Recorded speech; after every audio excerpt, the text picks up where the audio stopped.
वाकया मैंने पढ़ा हजरत सुलेमान अलैहिस्सलाम का। ये वो अल्लाह के पैगंबर हैं। हजरत सुलेमान अलैहिस्सलाम के लिए अल्लाह ने जिन्नात के ऊपर सुलेमान अलैहिस्सलाम की हुकूमत, हवा के ऊपर सुलेमान अलैहिस्सलाम की हुकूमत, जमीन के ऊपर सुलेमान अलैहिस्सलाम की हुकूमत, आसमान के ऊपर सुलेमान अलैहिस्सलाम की हुकूमत। आप जब बिसात पे बैठते थे अपने लश्कर को लेकर के, आप सैरो तफरी के इरादे से निकलते थे।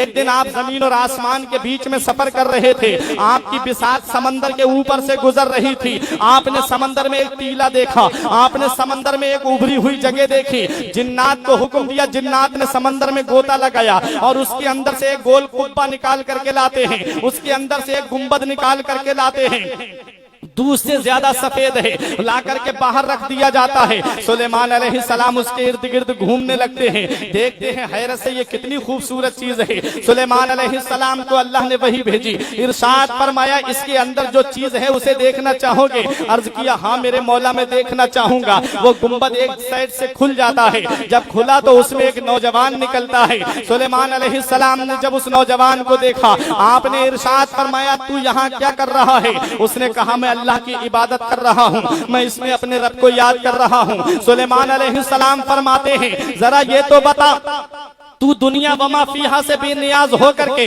अपने रब की इबादत कर रहा है, जरा ये तो बता ये मकाम तुझे हासिल कैसे हुआ है, ये अजमत तुझे हासिल कैसे हुई है, ये रिफात तुझे हासिल कैसे हुई है?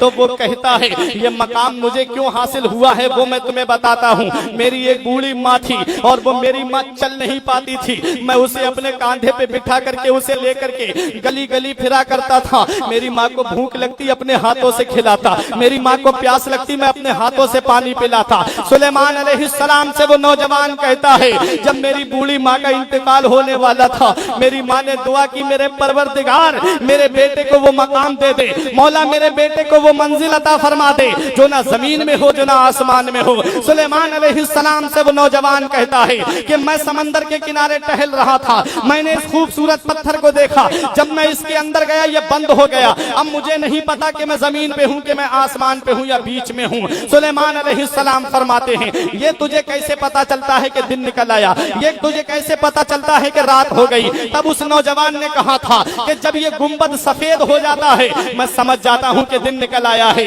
जब ये गुंबद काला पड़ जाता है मैं समझ जाता हूँ कि रात हो गई। हजरत सुलेमान अलैहिस्सलाम फरमाते हैं तू इसमें जिंदा कैसे है? तब उस नौजवान ने कहा मुझे जब भूख लगती है तो अंगूरों का एक खोसा मेरे पास आ जाता है, जब मुझे प्यास लगती है मेरे करीब में नहर जारी हो जाती है, मैं उस नहर से पीता हूँ, अंगूरों का खोसा खाता हूँ, मेरी भूख भी मिट जाती है, मेरी प्यास भी मिट जाती है। ये माँ का अदब करने की वजह है प्यारे, ये माँ की खिदमत करने की वजह है प्यारे।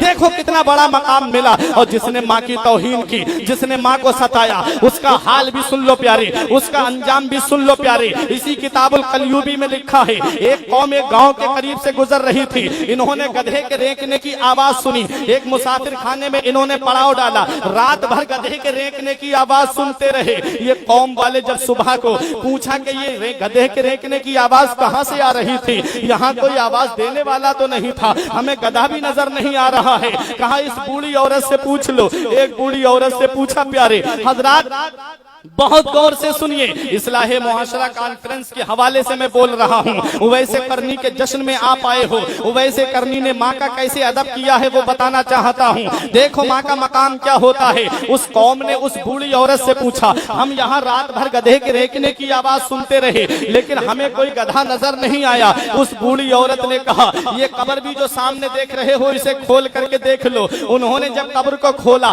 तो उसके अंदर क्या देखते हैं कि एक नौजवान है, लेकिन उसकी गर्दन से नीचे का हिस्सा तो इंसान वाला है और गर्दन से ऊपर का हिस्सा उसका गधे का बना हुआ है।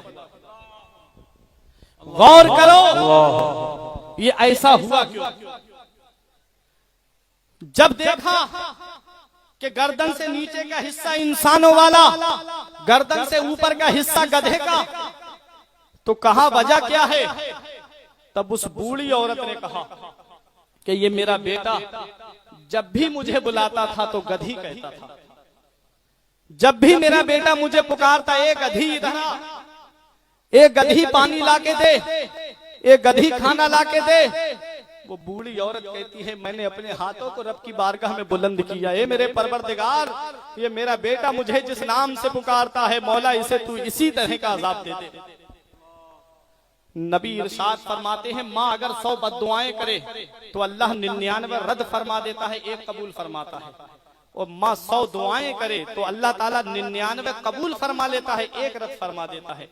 क्योंकि कोई भी माँ अपनी औलाद को सच्चे दिल से बद्दुआ नहीं देती, कोई भी माँ अपनी औलाद को सच्चे दिल से बद्दुआ नहीं देती। मदीने वाले मुस्तफा इरशाद फरमाते हैं जिसने सुबह को माँ बाप का चेहरा मोहब्बत की नजर से देख लिया उसके लिए जन्नत के 2 दरवाजे खोल दिए जाते हैं। अगर शाम को मोहब्बत से माँ बाप का चेहरा देख ले तो 2 दरवाजे शाम को खोल दिए जाते हैं। एक सहाबी ने अर्ज किया आका अगर दोनों में से किसी का इंतकाल हो गया हो तो फरमाया जो जिंदा हो उसका चेहरा मोहब्बत से देख लो, एक दरवाजा खुल जाएगा, शाम को देखोगे तो एक दरवाजा खुल जाएगा। नबी इरशाद फरमाते हैं माँ बाप की रजा में अल्लाह की रजा है, माँ राजी है तो अल्लाह राजी है, बाप राजी है तो अल्लाह राजी है, माँ बाप नाराज है तो अल्लाह नाराज है। अब बताओ जिसके माँ बाप उससे नाराज हो क्या अल्लाह उससे नाराज होगा? जिसके माँ बाप उससे नाराज हो जाकर के तू कितने भी जाकर के ताबीज ले आ लेकिन तुझे कोई फायदा नहीं होगा, कभी तेरे घर में बरकत नहीं आएगी। और माँ एक बार अपने हाथों को उठा देगी तेरे घर में खैर बरकत का नुज़ूल हो जाएगा।